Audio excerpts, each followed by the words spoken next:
રાજપીપળામાં અધિક નિવાસી કલેક્ટરની અધ્યક્ષતામાં એનજીઓના પ્રતિનિધિઓ સાથે નાગરિક સંરક્ષણ બાબતે એક બેઠકનું આયોજન કરવામાં આવ્યું હતું। આપત્તિ ડિઝાસ્ટર કે માનવસર્જિત કે કુદરતી આપત્તિ વેળાએ નર્મદા જિલ્લામાં આકસ્મિક સંભવિત પરિસ્થિતિ ઊભી થાય તો તે વેળાએ વહીવટી તંત્રને મદદ કરવા અને સંકલનમાં રહીને કામગીરી કરીને નાગરિકોના સંરક્ષણ અને બચાવ માટે મદદ પહોંચાડવા માટે અધિક નિવાસી કલેક્ટરશ્રીના અધ્યક્ષસ્થાને એક બેઠક મળી હતી। આ બેઠકમાં પાણી, આરોગ્ય, બાળકો, વૃદ્ધોને આકસ્મિક સંજોગોમાં સ્થળાંતર કે સલામત સ્થળે ખસેડવાની પરિસ્થિતિ ઊભી થાય તો તે વખતે ભોજન, પાણી અને આરોગ્ય, દવા, બ્લડ કે અન્ય બીજી જે કંઈ જરૂરિયાત જણાય તે બાબતે સ્વૈચ્છિક સંસ્થા અને વહીવટી તંત્ર અને ડિઝાસ્ટર ટીમ દ્વારા બચાવ રાહત અને જાનમાલને નુકસાન ન થાય તે પ્રકારની કામગીરી કરવાની રહેશે। તે માટે સંસ્થા દ્વારા સ્વયંસેવકોની યાદી તૈયાર રાખી કરવાની થતી સંસ્થાની કામગીરીની નોંધ યાદી આપીને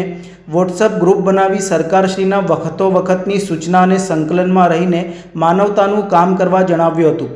રેડક્રોસ દ્વારા બ્લડ અને દવા તેમજ અન્ય સેવા પણ નાગરિકોને મળી રહે તે માટેનું આયોજન કરવા પર ભાર મુકાયો હતો। પશુપાલન માટે પણ મદદ માટેના પ્લાન તૈયાર રાખવો, ફૂડ પેકેટ બનાવતી સંસ્થા અને ડિઝાસ્ટરની તાલીમ આપીને પણ સ્વયંસેવકોને સજ્જ કરી શકાય। આ બેઠકમાં નાયબ કલેક્ટર સુશ્રી વિદ્દુ Khaitan, NCC commandant Shri ગુરજનસિંહ,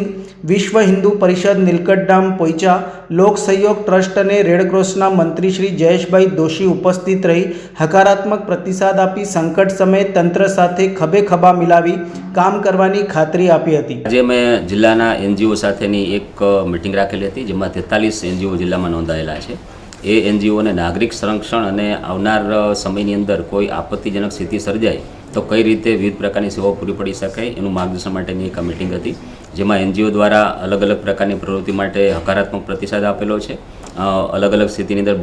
blood માટેની રિક્વાયરમેન્ટ હોય કે પછી આપત્તિજનક સમયમાં મેસેજ આપવાના હોય, લોકોના બચાવ માટેની કાર્યવાહી કરવાની હોય, લોકોને આવશ્યક સેવાઓ પૂરી પાડવાની હોય, પુરવઠો હોય, પાણી હોય, આ બધા માટે છે એ લોકો આવતા સમયની અંદર કેવી રીતે મદદરૂપ થઈ શકે એની માહિતી માટે આજે અમે મિટિંગ કરેલી હતી, જેમાં એ લોકોની ભવિષ્યમાં અમે ટ્રેનિંગ પણ રાખશું અને દરેક ગામે ગામ છે નાગરિક સંરક્ષણ દળ માટે નું એક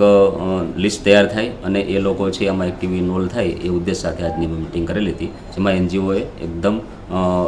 સ્વૈચ્છિક રીતે ભાગ લઈ અને અમને પૂરા સહકારની ખાતરી આપેલી છે।